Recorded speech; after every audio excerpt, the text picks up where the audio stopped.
በርባን ይፈታ። አመፀኛ ጓደኛውን ፈለገ።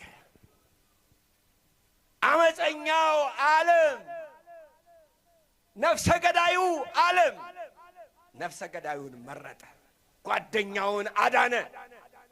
ቅዱሱ እንዲሰቀል ወሰነ። አየህ ቀራንዮ ምን አይነት ከባድ ሀገር እንደሆነች።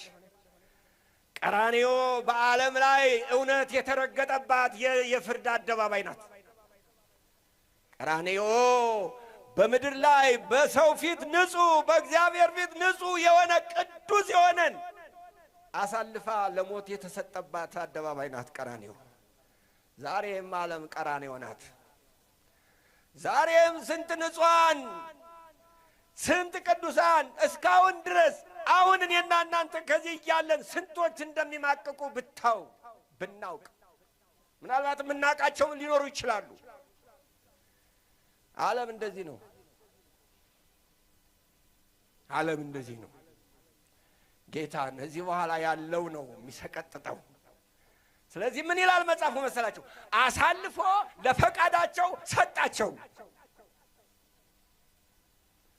እነሱ አይደሉም። በየትኛውም አገር በየትኛውም ሕግ የተፈረደበት ወንጀለኛ ከተፈረደበት ሕግ አስፈጻሚ የሚባል አለ።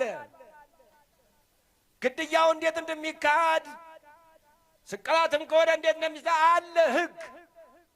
ጲላጦስ ግን እንደዚህ አደረገም፣ አሳልፎ ለከሳሾቹ ሰጣቸው። የሰማችሁ ነው። አሳልፎ ለከሳሾቹ ሰጣቸው። ወዲያው ጭፍራዎቹ መጡ ይላል። ጭፍራዎቹ መጡና ከበቡት ይላል። ልብሱን አወለቁት ይላል እና ቀይ ልብስ አለበሱት ይላል። ተጫወቱባት። ደግሞ እንደገና ወሰዱና እንደገና ቀይ ልብሱን አወለቁ፣ እንደገና ልብሱን አለበሱት፣ አንቀላቱት። ከዚያ በኋላ አንድ ተሰቃይ የሚገረፈውን ግርፋት ገረፉት። በዚያ ዘመን የሚገረፉ ተገራፊዎች መግረፊያው ጠፍር ነው። በጠፍሩ እሾህ፣ ሽቦ፣ አጥንት ይቀመጥበታል እና ተገራፊው ጀርባውን ይሰጥና ገራፊው ያንን ኃይለኛ ጠፍር ጉልበታሞች ገራፊዎች መጥተው በሰውነቱ ላይ ይተክሉታል።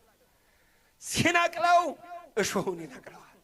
እሾሁ ስጋውን ይወጭቀዋል፣ አጥንቱን ይወጭቀዋል፣ አጥንቱን ይነካዋል። እንደዚያ እያለ አባቶቻችን እንደሚሉት 6666 ጊዜ ተገረፈ ጌታ። ለምንድን ነው እንደዚህ የሆነው? እንደዚህ የሆነው ልንገራችሁ። ምክንያቱም በዚያ ዘመን አንድ ሰው 40 ነው የሚገረፈው። 41 ከገረፈ እንደገና ገራፊው 40 ይገረፋል። እየሰማችሁኝ ነው? 40 ከሞላ ማቆም አለበት። ነገር ግን 41 ካለ ገራፊው ራሱ 40 ይገረፋል። ስለዚህ ላለመገረፍ ሲል ጥንቃቄ ያደርጋል ቁጥሯን። ግን እንደዛ አላደረጉም እነሱ። 39 ሲደርሱ ስንት ነበር ይላል። አይ ጠፋኝ፣ እንደገና ጀምር። ስንት ነበር? እንደገና ጠፋኝ፣ እንደገና ጀምር። እነሱ እየተጫወቱ እሱን ተጫወቱበት። ቅዱሱን ሰውነቱን በጣጠሱት። አጥንቱ እስኪወጣ ድረስ ሰውነቱ ተበጣጠሰ።